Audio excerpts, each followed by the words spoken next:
육체의 고난에 대해서 같이 연구해 볼까 그렇게 계획을 했습니다. 육체의 고난.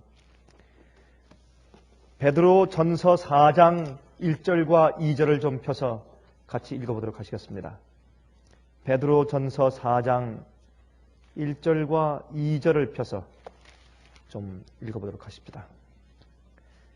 여기에 우리의 심금을 울리는 말씀이 기록되어 있습니다. 여기 이렇게 말씀되어 있습니다. 그리스도께서 이미 육체의 고난을 받으셨으니 너희도 같은 마음으로 갑옷을 삼으라. 이는 육체의 고난을 받은 자가 무엇을 그쳤습니까?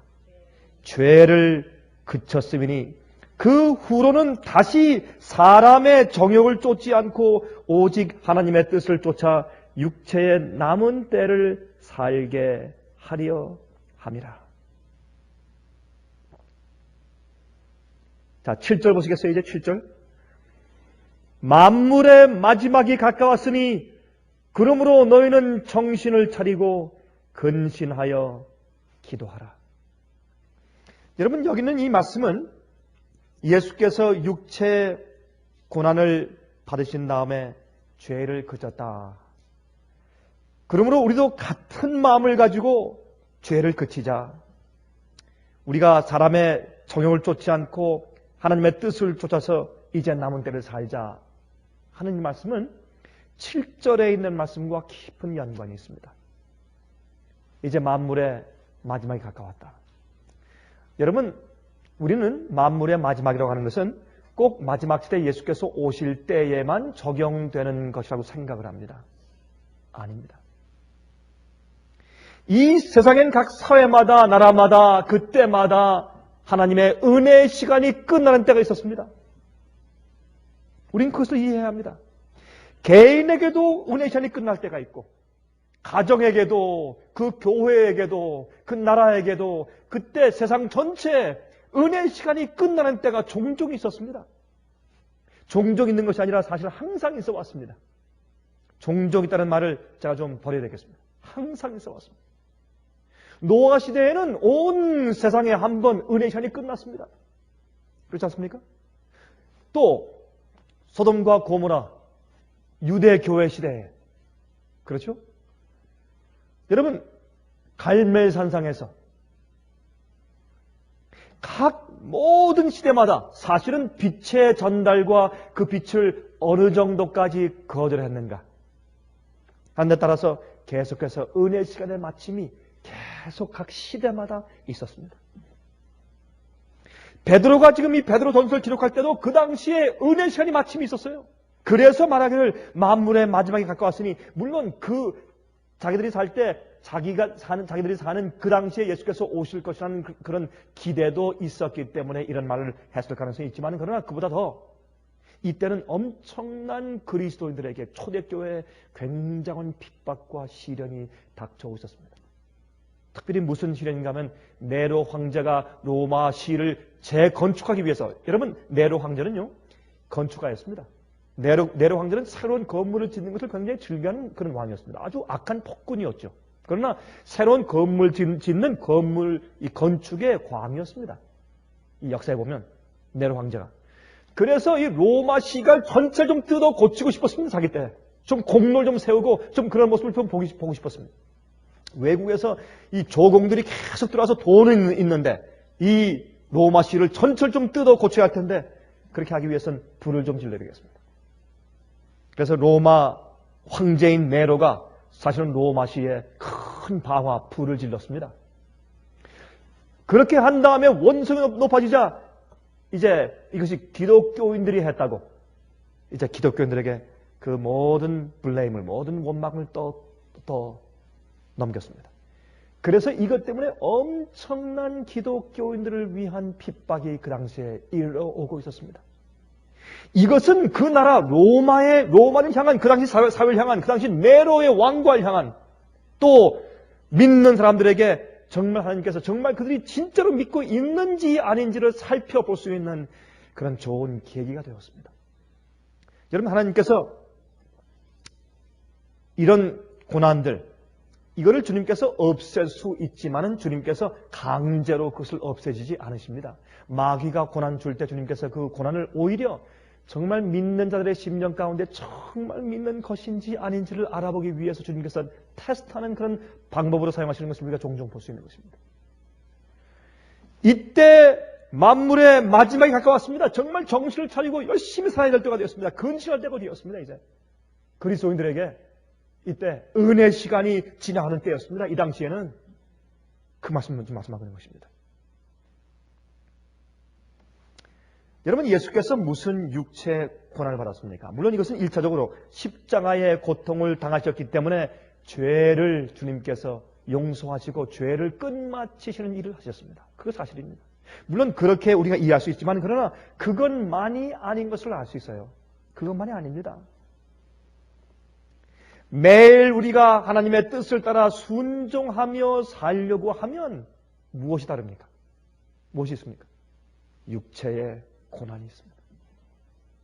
여러분, 주님의 뜻대로 살려고 애쓰다가 당하는 육체의 고난을 경험하십니까? 너무 많이 경험하시죠? 우리가 주님의 뜻대로 살고 나를 부인하고 내 정욕을 부인하고 십자가를 지고 주님을 따르려고 하면 반드시 육체의 고난들이 와요. 어려움이 오고 외로움이 오고 억울함이 오고 마음이 아프고 그래요.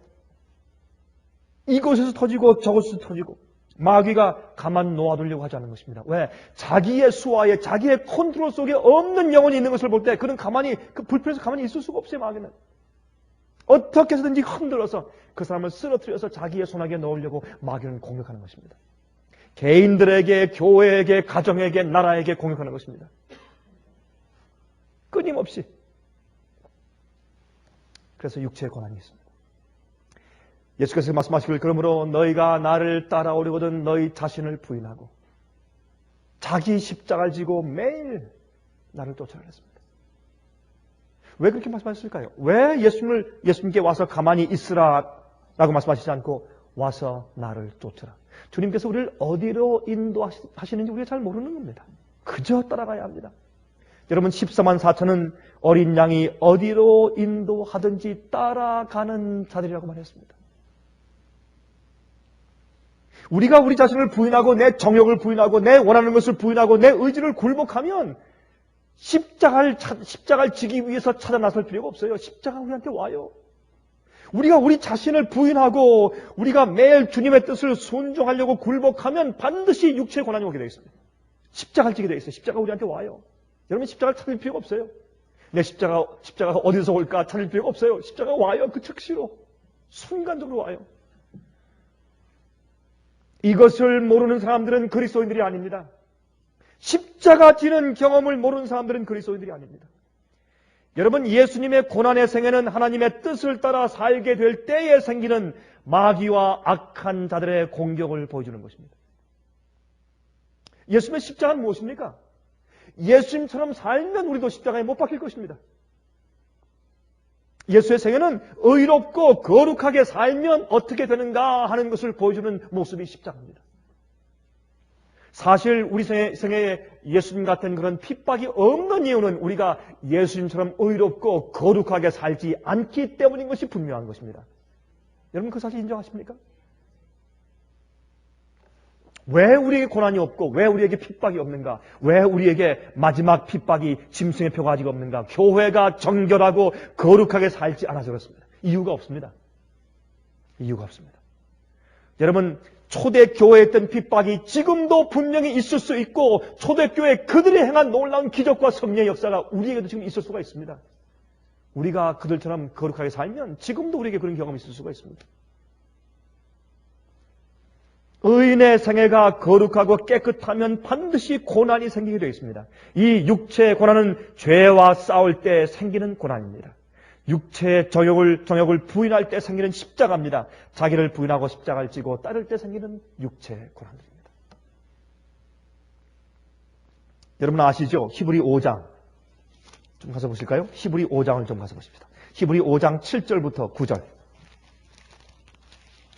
히브리 5장 7절부터 9절까지 있는 말씀을 보십시다. 이런 말씀이 있습니다. 히브리 5장 7절부터 9절. 그는 육체에 계실 때에 자기를 죽음에서 능히 구원하실 이에게 심한 통곡과 눈물로 간구와 소원을 올렸고 그의 경외하심을 인하여 들으심을 얻었느니라. 여러분 이게 무슨 말이에요? 예? 여러분 예수님께서 아버지를 경외하셨지만 또 하나님 아버지께서 예수님을 경외했어요.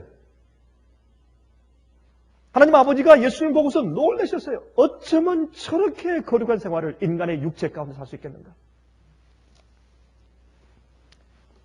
예수님께서 심한 통곡과 눈물로 간구하시고 소원을 올렸고 그래서 그의 기도가 응답받았습니다. 8절 그가 아들이시라도 받으신 고난으로 순종함을 배워서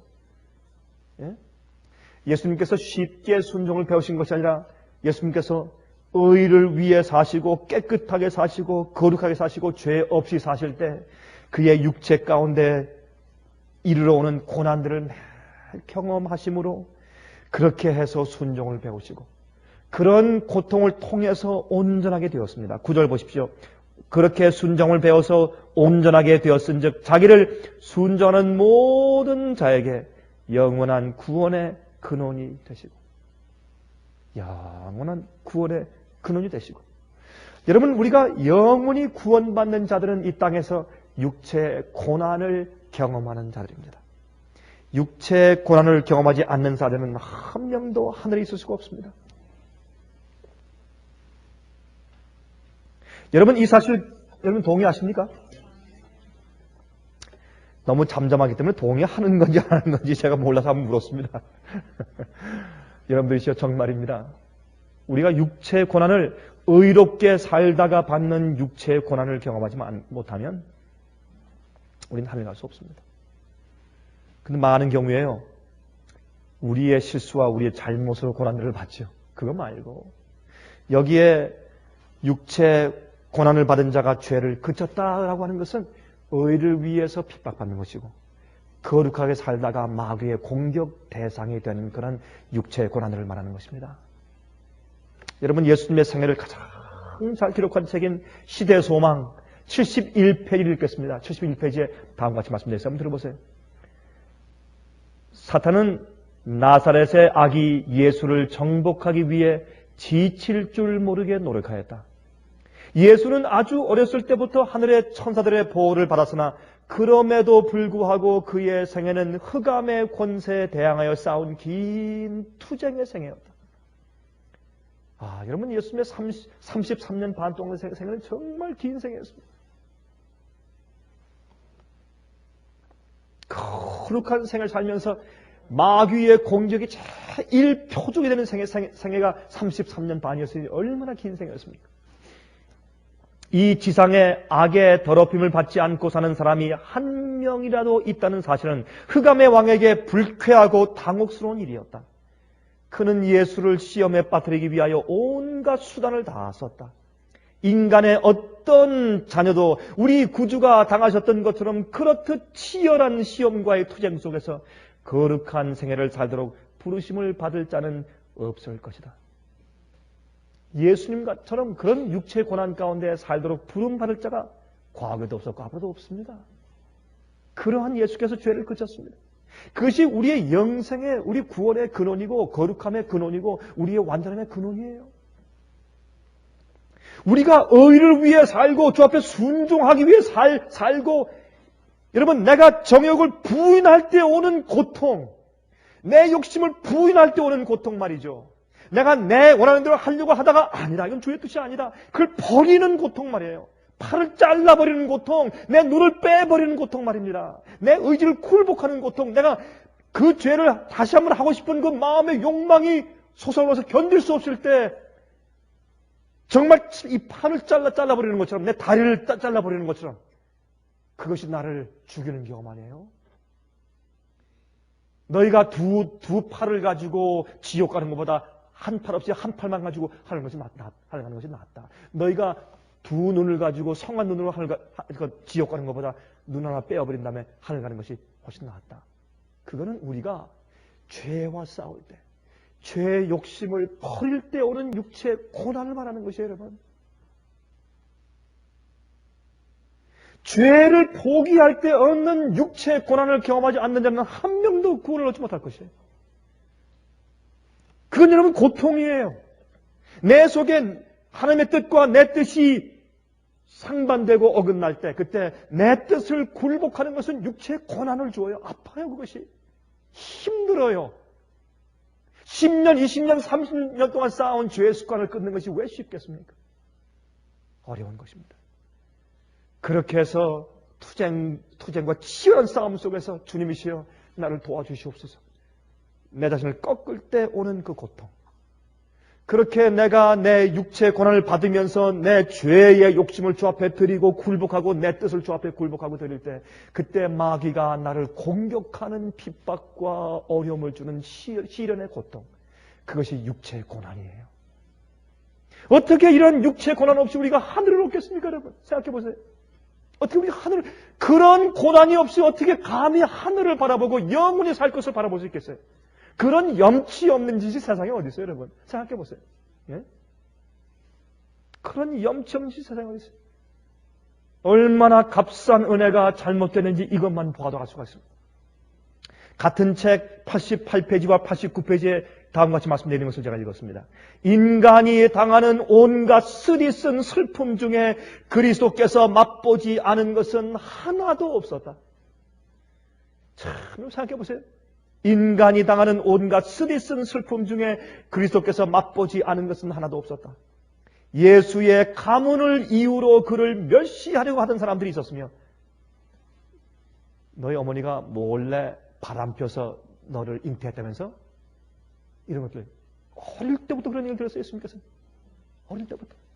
성령으로 잉태하신 하나님께서 어릴 때부터 그런 추한 얘기를 들었어요. 유년 시대에도 그는 그들의 조롱하는 표정들과 악의의 찬 속삭임을 당하지 않으면 안 되었다.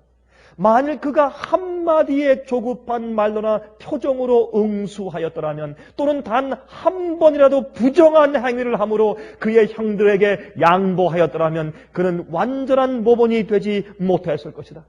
얼마나 아슬아슬해 예수님의 생애가. 예? 따라서 우리의 구속을 위한 계획도 성취하지 못하셨을 것이다. 만일 그가 죄에 대한 핑계가 있을 수 있다는 것을 인정만 하셨더라도 사탄은 승리하고 세상은 영원히 잃어버린 바 되었을 것이다. 참 기가 막힌 얘기죠. 이런 까닭에 마귀는 예수의 생애를 가능한 한 괴롭게 만들어서 그를 죄에 빠뜨리려고 노력했다.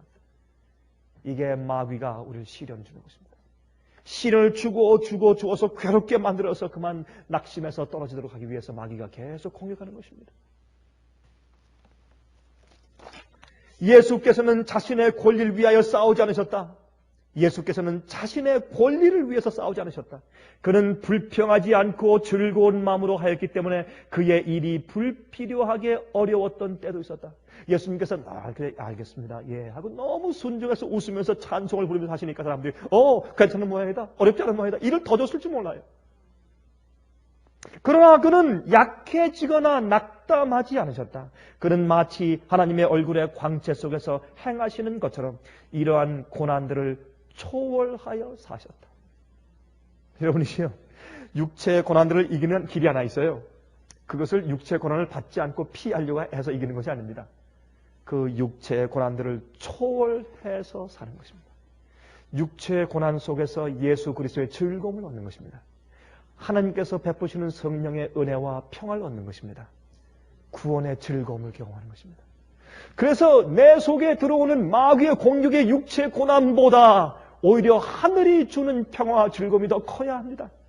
그래서 우리가 그런 것을 초월해서 사는 길이 가장 좋은 비결인 것입니다.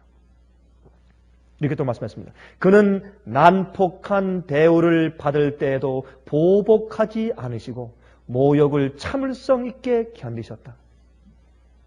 얼마나 육신적인 고통이 예수님께 많았겠습니까?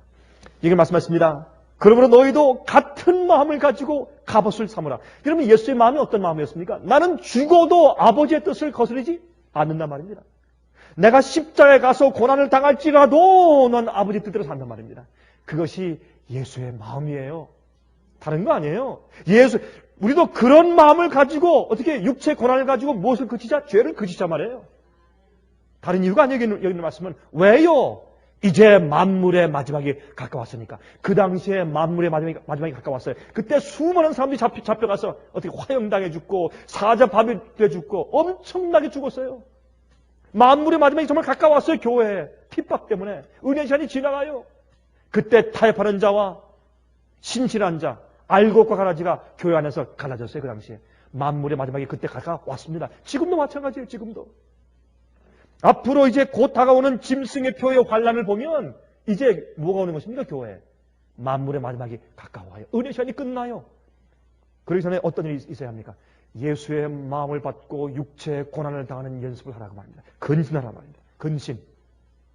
정신 차리라 말입니다. 로마서 12장 1절과 2절에 말씀하기를 그러므로 형제들아 내가 하나님의 모든 자비하심으로 너희를 구원하느니 너희 몸을 하나님이 기뻐하시는 거룩한 산 제사로 드리라. 이는 너희의 드릴 영적 예배니라. 너희는 이 세대를 본받지 말고 오직 마음을 새롭게 함으로 변화를 받아. 바로 이것입니다. 우리의 마음을 새롭게 함으로 변화를 받아서 하나님의 선하시고 기뻐하시고 온전하신 뜻이 무엇인지 분별하도록 하라. 이것이 예수의 마음을 받는 것이 아니고 무엇이겠습니까? 여러분이 베드로전서를 기록하신 이유를 좀 살펴볼까요? 왜 이 말씀 하셨는지. 제가 아까 7절에 있는 말씀을 제가 연결시켜서 말씀드렸죠. 1장을 가져보십시다. 자, 베드로가 베드로전서를 기록하신 이유를 좀 살펴보십시다. 1장 5절. 베드로전서 1장 5절입니다. 너희가 말세에 나타내기로 예비하신 구원을 얻기 위하여 믿음으로 말미암아 하나님의 능력으로 보호하심을 입었나니 이랬습니다. 6절. 그러므로 너희가 이제 여러 가지 시험을 인하여 잠깐 근심하게 되지 않을 수 없었으나 오히려 크게 기뻐하다. 이 교회가 지금 잠깐 근심하게 되는 시험을 받게 돼요, 지금. 그것을 말하는 것입니다. 15절, 16절을 보십시다. 오직 너희를 부르신 거룩한 자처럼 너희도 모든 행실에 거룩한 자가 되라. 왜? 만물의 마지막이 가까웠으니까 이제 은혜 시간이 끝나니까 그 당시에 기록하였으되 내가 거룩하니 너희도 거룩할지어다 하셨느니라. 여러분, 그래서 베드로가 베드로전서에 말씀하시는 것은 거룩을 주장하고 죄 없음을 주장하고 흠이 없음을 주장해요. 지금 베드로가. 왜? 만물의 마지막이 지금 이 교회에 가까우니까 그 당시에. 이것은 우리가 살고 있는 이 시대에 얼마나 적합한 말씀인지 몰라요. 2장 보십시다. 2장 11절 12절. 사랑하는 자들아 나그네와 행인 같은 너희를 구원하노니 영혼을 거스려 싸우는 무엇을? 육체의 정욕을 제어하라. 너희가 이방인 중에서 행실을 선하게 가져 너희를 악행한다고 비방하는 자들로 하여금 너희 선한 일을 보고 권고하시는 날에 하나님께 영광을 돌리게 하려 함이라 그랬습니다. 이제 엄청난 시간이 지금 다가와요. 이방들에게 정말 선한 일로 증거해 보이는 때가 옵니다. 핍박을 통해서. 19절부터 보세요. 애매히 고난을 받아도 하나님을 생각함으로 슬픔을 참으면 이는 아름다우나 죄가 있어 매를 맞고 참으면 무슨 칭찬이 있으리요. 오직 선을 행함으로 고난을 받고 참으면 이는 하나님 앞에 아름다우니라. 이를 위하여 너희가 부르심을 입었으니 무엇을 위해서 부르심을 받았어요? 우리가?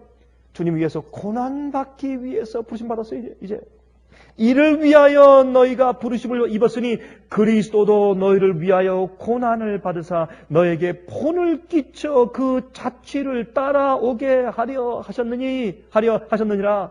저는 죄를 범치 않으시고 이 예수님의 육체 고난받은 예수님의 모범 아니에요? 우리가 그것을 따라가기 위해서 부름받았고 예수의 고난에 동참하기 위해서 부름받았어요. 우리가 의로운 생활 살고 거룩하게 살고 죄를 그치기 위해서 육체 고난받기 위해서 부름받은 것입니다. 여러분 그렇게 느끼세요? 우리가 조금만 거짓진 걸 하면 우리가 잘 살 수 있어요. 조금만 슬쩍 사기를 치면 잘 살 수 있어요.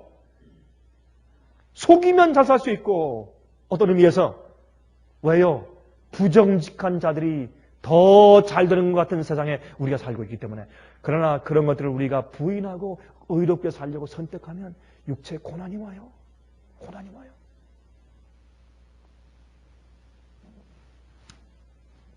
(22절) 저는 죄를 범치 아니하시고 그 입에 괴사도 없으시며 욕을 받으시되 대신 욕하지 아니하시고 고난을 받으시되 위협하지 아니하시고 오직 공의로 심판하시는 자에게 부탁하시며 오직 공의로 심판하시는 자에게 부탁하시며 이것이 무슨 뜻입니까? 지금 당장 내가 사는 의로운 생활과 거룩한 생활에 아무런 보상이 보이지 않을지라도 하나님께 마지막 시대의 심판을 맡기셨다 그 말이에요. 우리는 얼마나 자주 눈에 보이는 보상 때문에 삽니까? 그리스도인들도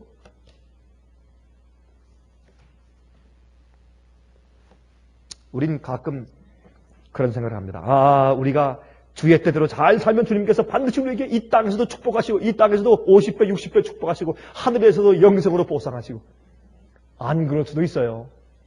안 그럴 수도 있어요. 이 땅에서 주님의 고난에 동참하라는 그러한 부르심만 주실 수도 많이 있습니다. 이 땅에서 보상이 있든 말든 의의 좋은 보상이 있든 말든 그건 관계없이 공의로 심판하시는 분에게 맡기고 의롭게 사십시오. 이것이 우리의 부르심입니다.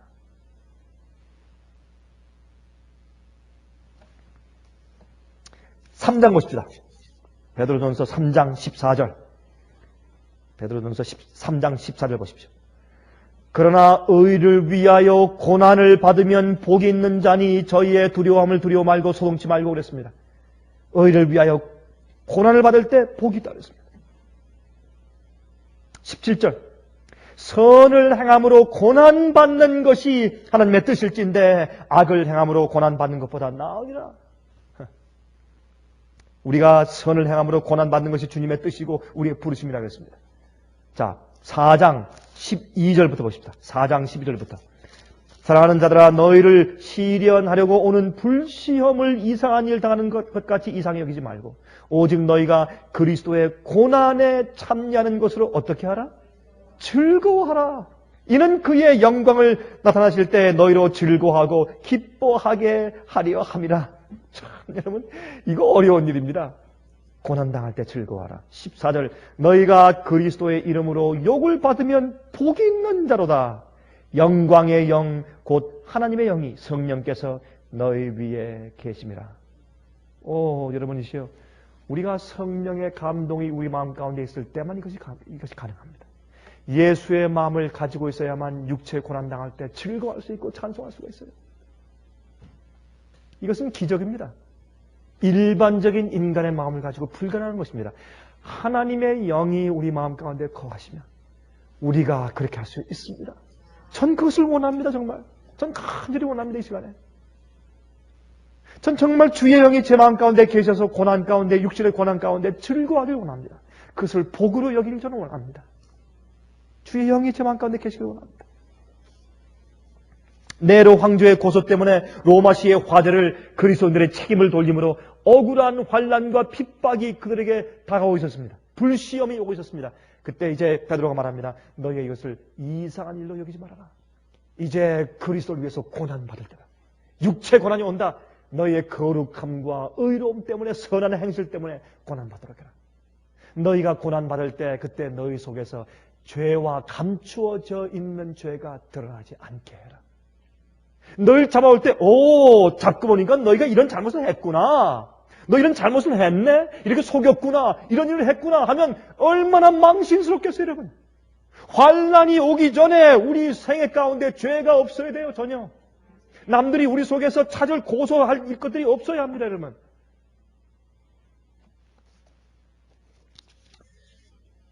여러분, 쿠오바디스라는 얘기를 아시죠? 쿠오바디스. 이 쿠오바디스란 말은 이 라틴 말로 주여 어디로 가시나이까? 그런 뜻입니다. 쿠오바디스. 이 이야기가 이제 소설로 나왔고 또 영어로 나와서 옛날에 이제 있었던 것을 우리가 기억하게 됩니다. 이것은 베드로가 이 베드로 전서를 쓴 이 베드로가 말이죠. 이 로마에서 한창 그리스도를 붙잡아서 이제 막 사형시키고 막 이 불에 태우고 가는 그럴 때 말이죠. 그때 교인들이 이제 베드로를 빨리 도망가도록 피신시켰습니다. 그래서 그가 빨리 이제 변장을 하고 좀 머리에 뭘 쓰고 지금 이제 한 언덕을 지나가고 있는데 그때 한 사람이 저쪽에서 자기가 비슷한 옷을 입고 만토를 두르고 머리에 못을 쓴 다음에 이렇게 지나가는데 얼른 가다가 슬쩍 보니까 그분이 다른 분이 아니고 바로 그리워하던 예수 그리스도 주님이 아니었습니까? 이 이야기는 기독교 초기 기독교에 있던 전설 가운데 하나입니다. 진짜 그런 일이 있었는지 없는지 우리가 알 수가 없습니다. 그러나 그런 얘기가 있어요. 그냥 흥미있는 얘기입니다. 그때 베드로가 그런 말을 했다르죠. 주여 구원받으소. 어디로 가십니까 주님? 난 지금 피해가는데 주님 어디로 가십니까? 그때 돌이켜서 하신 말씀이 내가 피하니 나라도 가서 내가 핍박과 고난을 받아야 되지 않겠는가? 내가 피하니 너의 자리를 나라도 가서 채워야지. 내가 로마를 향해서 간다. 그래서 베드로가 주님을 붙잡고 주님 잘못했습니다. 잘못했습니다. 내가 가겠습니다. 하고 로마시에 가서 그가 모였습니다. 이 사실이 정말인지 모르지만 그때 똑바로 십자가에 못 박히지 않고 거꾸로 십자가에 못 박혀 죽었다죠. 거꾸로 십자가에 못 박혀 죽은 그 사실은 사실입니다. 그러나 정말 언덕에서 예수를 만났는지 그건 잘 모르겠습니다만 그러나 그가 십자가에 못 박힐 때 그렇게 말을 했지 않습니까? 나의 구세주께서 똑바로 십자가에 달리셨는데 나 같은 죄인이 어떻게 똑같은 모습으로 십자가에 달릴 수가 있겠습니까? 나를 거꾸로 십자가에 못 박아 주시오. 죽는 사람의 손을 왜 못 들어주겠어요? 로마 군인들이 거꾸로 매달아 십자가에 못 박아 주겠어요.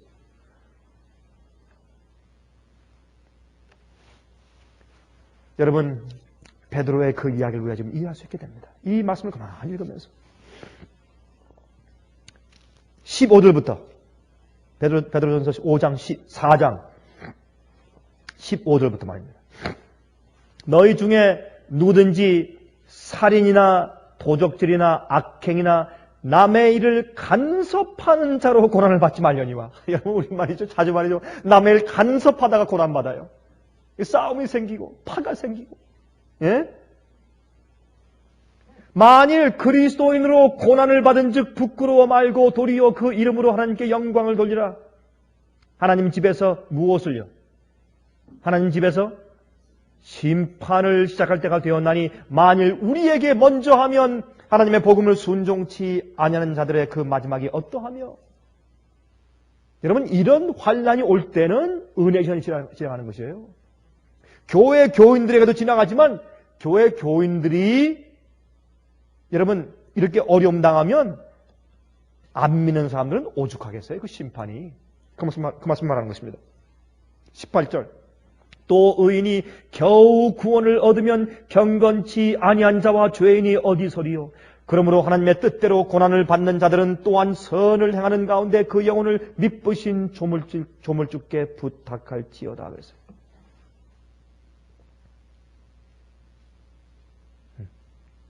5장 10절입니다. 5장 10절을 보십시다. 이제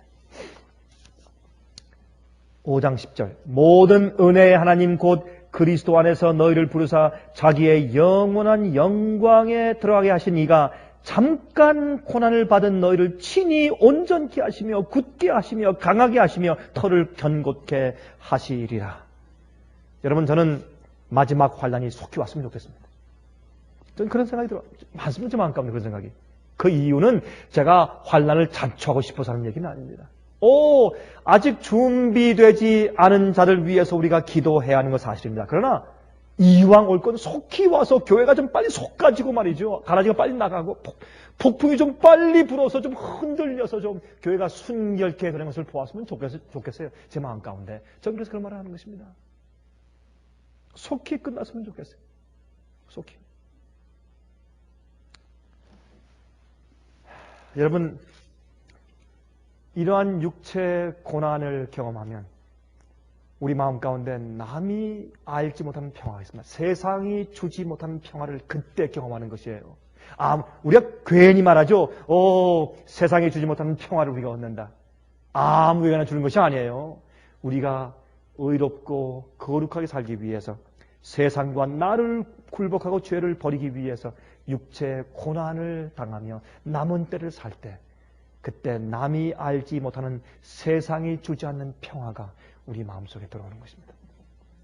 그때 우리가 이 모든 것을 초월하고 살 수 있어요. 초월하는 것이에요. 초월하는 것이에요. 여러분, 우리가 부르는 찬송 가운데, 우리가 아주 좋아하는 찬송 가운데 이런 찬송이 있죠.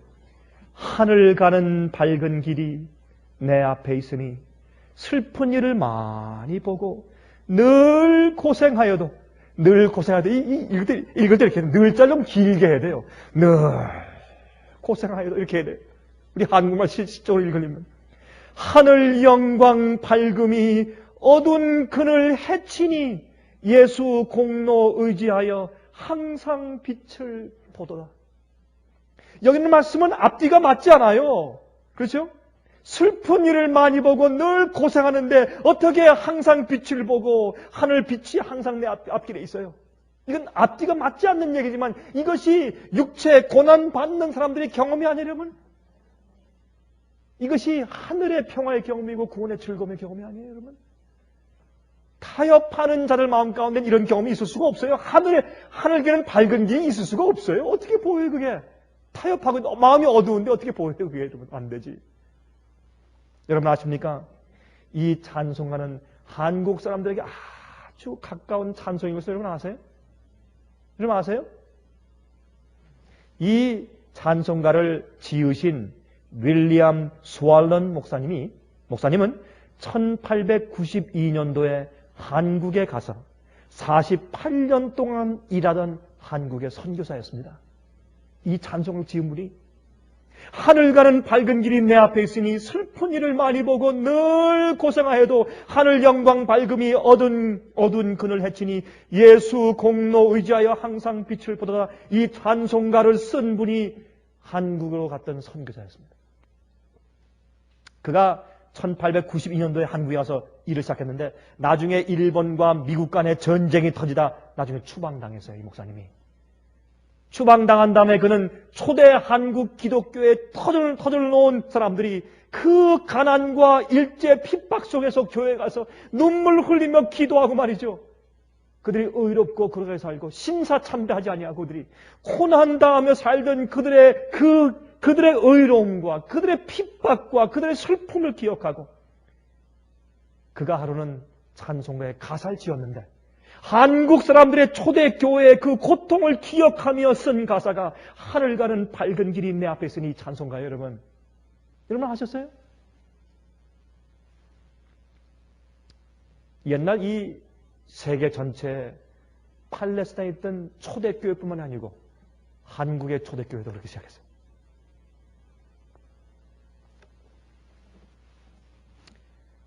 이 윌리엄 스왈런 목사가 이 가사 쓰고 나서 그 당시 스코틀랜드에서 유명했던 민요인 애니 로리 따라라라라라라 이게 애니 로리라는 건 민요예요. 그 곡조에다가 이 가사를 붙여서 이 찬송을 지었습니다. 이것이 온 세계에 있는 많은 그리스도인들이 얼마나 크게 위로를 주었으며 애창곡이 되었습니까? 여러분 이 시에 우리는 육체의 고난을 이해해야 이 찬송을 부를 수가 있습니다. 하늘 가는 밝은 길이 내 앞에 있으니 하늘 가는 밝은 길이 시편 16장 8절부터 11절까지 이렇게 말씀되어 있습니다. 내가 여호와를 항상 내 앞에 모시며 그가 내 우편에 계심으로 내가 요동치 아니하리로다. 이러므로 내 마음이 기쁘고 내 영광도 즐거워하며 내 육체도 안전히 거하리니 이는 내 영혼을 음부에 버리지 아니하시며 주의 거룩한 자로 썩지 않게 하실 것임이니이다. 주께서 생명의 길로 내게 보이시리니 주의 앞에는 기쁨이 충만하고 주의 우편에는 영원한 즐거움이 있나이다. 그렇게 기도했습니다. 시편 103장 13절부터 18절까지는 다음과 같이 말씀되어 있습니다. 아비가 자식을 불쌍히 여김같이 여호와께서 자기를 경외하는 자를 불쌍히 여기시나니 이는 저가 우리의 체질을 아시며 우리의 진토임을 기억하심이로다. 인생은 그날이 풀과 같으며 그 영화가 들의 꽃과 같도다. 그것은 바람이 지나면 없어지나니 그것이 다시 알지 못하거니와 여호와의 인자하심은 자기를 경외하는 자에게 영원부터 영원까지 이르며 그의 의인은 자손의 자손에게 미치리니 곧 그 언약을 지키고 그 법도를 기억하여 행하는 자에게니라 그랬습니다. 주님의 언약을 지키고 그 법도를 기억해서 행하는 자에게 주님의 인자하심이 영원토록 함께합니다. 육체 고난을 여러분 남은 때 채우시기를 간절히 바랍니다.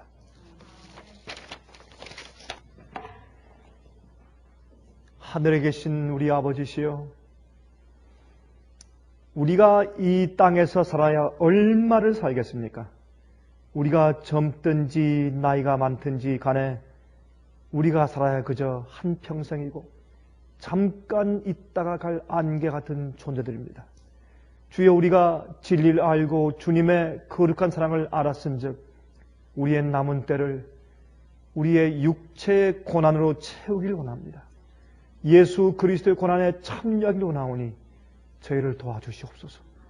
우리가 죄를 버리고 우리를 굴복하고 우리의 교만함과 이기심을 포기할 때 오는 의로운 생활과 거룩한 생활을 선택할 때 오는 육신의 고난으로 우리 생을 채우시고 주 앞에 영광을 돌리는 삶만 살 수 있게 해주시옵소서.